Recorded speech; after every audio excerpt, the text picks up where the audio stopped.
Okay, you need to be on page 582. You're going to be doing 1 and 2 on this page. I'm going to give you a little bit to do it, so the screencast needs to be paused. When about 4 or 5 minutes are up, make sure you're working during that time. And when that 4 to 5 minutes is up, then the screencast will be turned back on, and you can see how you did. Okay, let's see how you did. Number 1. Isaiah is buying jelly beans in bulk. They cost $3 per pound, and a candy dish costs $2. The function rule, 3x plus 2, where x is the total number of pounds, can be used to find the total cost of x pounds of jelly beans in one dish. So they just took this rule and they plugged it into the rule column. Make a table that shows the total cost of buying 2, 3, or 4 pounds. So pounds is right here, 2, 3, or 4. And now we need to find out this column. So I'm going to go ahead and I'm going to write the rule without the x in it, and then I'm going to plug the x back in.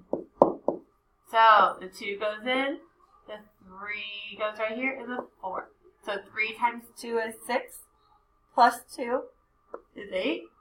3 times 3 is 9, plus 2 is 11. 3 times 4 is 12, plus 2 is 14. If you didn't get that right, make sure you are following the orders of operations because you need to multiply before you add. Let's look down here at number 2. Jasper hikes 4 miles per hour. The function rule that represents the situation is 4x, which is what they have right there, where x is the number of hours. Make a table to find how many hours he has hiked when he has gone 8, 12, and 20 miles. Since this label is miles, we need to make sure we're writing them over here because they asked us to find hours. That's why we're leaving this hours category blank. So we have 4 times what is 8, 4 times what is 12, and 4 times what is 20. So 4 times 2 is 8, 4 times 3 is 12, and 4 times 5 is 20. Now we need to write those as ordered pairs so we can stick them on the graph. So you're just going to take the number on this side and put it with the number on this side. So we have 2, 8, 3, 12, and 5, 20. Okay, so now we're going to put it on the graph. We're going to, I need to move it up. We're running to 2, jumping to 8, which is about right there. And then we're going to run to 3 and jump to 12. And run to 4 and jump to 20. That's all you had to do on that one. Okay, we're now going to go to page 583.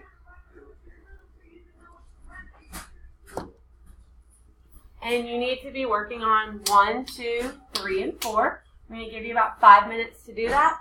And when that time is up, the screencast will come back on. And you can figure out what you did. Okay, let's see how you did. These ones, the first 2, this one, and this one, they're pretty straightforward because you're going from left to right. So you're just going to take this number and plug it in. So I'm going to go ahead and I'm just going to write all my rule in. So 3 times 3 plus 5 and 3 times 9 plus 5. I got these numbers that I'm underlining from the input, which is x. Now I'm going to multiply then add to get my output. So 3 times 0 is 0 plus 5 is 5. 3 times 3 is 9 plus 5 is 14. And 3 times 9 is 27 plus 5 is 32. Okay, number 2 is even easier than that because it's only one step. So we have 4 minus 4 is 0. 8 minus 4 is 4. And 11 minus 4 is 7. Okay, number 3, we're actually working backwards because they gave us our output and we need to find our input. So we have something plus 2 is 2, something plus 2 is 3, and something plus 2 is 8. So what plus 2 is 2? And that would be 0. So we're going to put 0 here. Since we put 0 in for x, it's going to be 0 over here. 1 plus 2 is 3, so we're going to put our 1 over here. And 6 plus 2 is 8. Okay, Number 4 is a little bit trickier because it's a two-step equation, so we have to be thinking a little more since we're going backwards.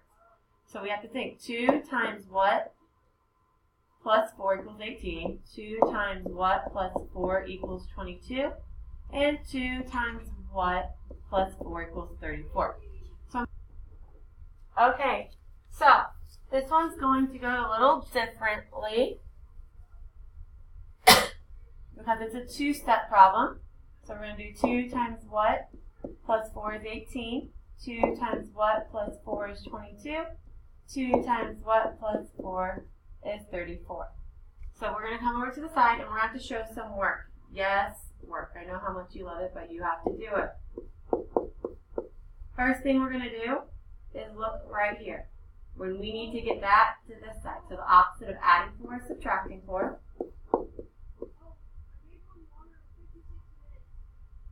So we have 2x, 18 minus 4 is 14. The opposite of multiplying 2, which is what's happening right here, is dividing by 2. So x equals 7. So we're going to plug 7 in here to make sure it's right. 2 times 7 is 14. 14 plus 4 is 18. So x is 7. I'm going to erase that so I have a little bit more room.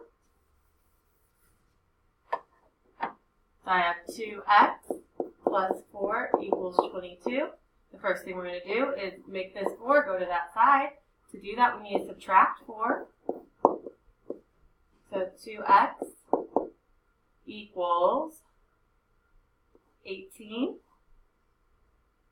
And then we need to get rid of the 2 on this side. And we're going to divide because that's opposite of multiplying. So x equals 9 because 18 divided by 2 is 9. So let's plug this in. 2 times 9 is 18. 18 plus 4 is 22. So our answer is 9. Okay, and then the last one on this problem. We have 2x plus 4 equals 34. First, we need to deal with that. The opposite of adding 4 is subtracting 4. So we have 2x equals 30 because 30 minus 4 is 30. The opposite of multiplying by 2 is dividing by 2 to get rid of it. X equals 15 because 30 divided by 2 is 15. Now let's make sure it works. 2 times 15 is 30. 30 plus 4 is 34. So it is 15. Okay, I want you to take a shot on the next one, number 5. It is a word problem, so you take a little bit more time on it, and you do have to plug some numbers in. So I'm going to give you a couple minutes, and then the screencast will start again. Okay, guys, let's see how you did on number 5. Whitney has a total of 30 cupcakes for her guests. The function rule, 30 divided by x, which they plugged in right there, where x is the number of guests, can be used to find the number of cupcakes per guest. Make a table of values that shows the number of cupcakes each guest will get if there are 6, 10, or 15 guests. So, they're looking for, this is the number of guests, so we need to plug that in right there. 6, 10, and 15. So I have 30 divided by 6, 30 divided by 10, and 30 divided by 15. So 30 divided by 6 is 5, 30 divided by 10 is 3, and 30 divided by 15 is 2. So our ordered pair here is 6, 5, and then 10, 3, and then 15, 2. So I'm going to run to 6, which is about right here, and jump to 5. I'm going to then run to 10, which is about right here, and jump to 3. And then I'm going to run to 15, which is about right here, and I'm going to jump to 2. And you're done with that one. Okay, you're going to try number 6 now, and number 7. I'm going to make you do both of them. So make sure you're taking your time, looking at it carefully. We're going to give you a couple minutes before the screencast comes back on.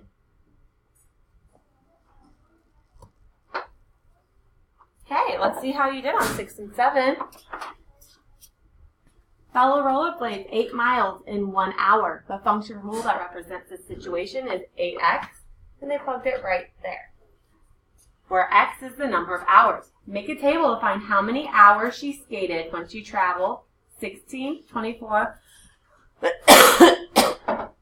and 32 miles.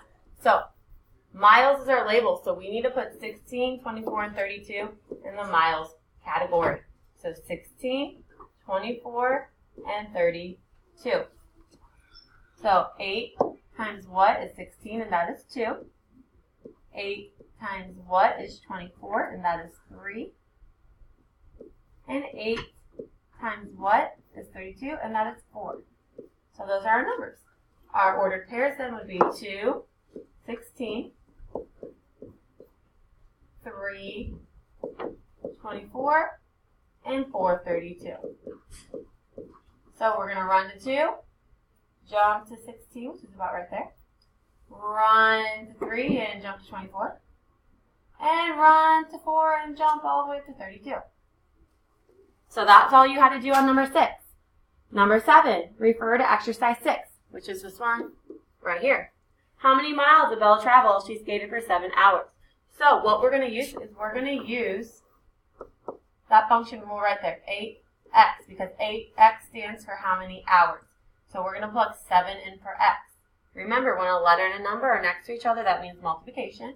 So we're going to do 8 times 7 equals 56 miles. Remember, we are doing this another day, and you do not have homework tonight. If you're done before the bell rings, though, you need to be turning to page 585 and start with 12, 13, 14, and 15. And we will be going over those tomorrow. Make sure you are staying quiet. If you get done with those 4 problems, pull out a book and read it. I will see you tomorrow, and we'll just finish discussing function tables.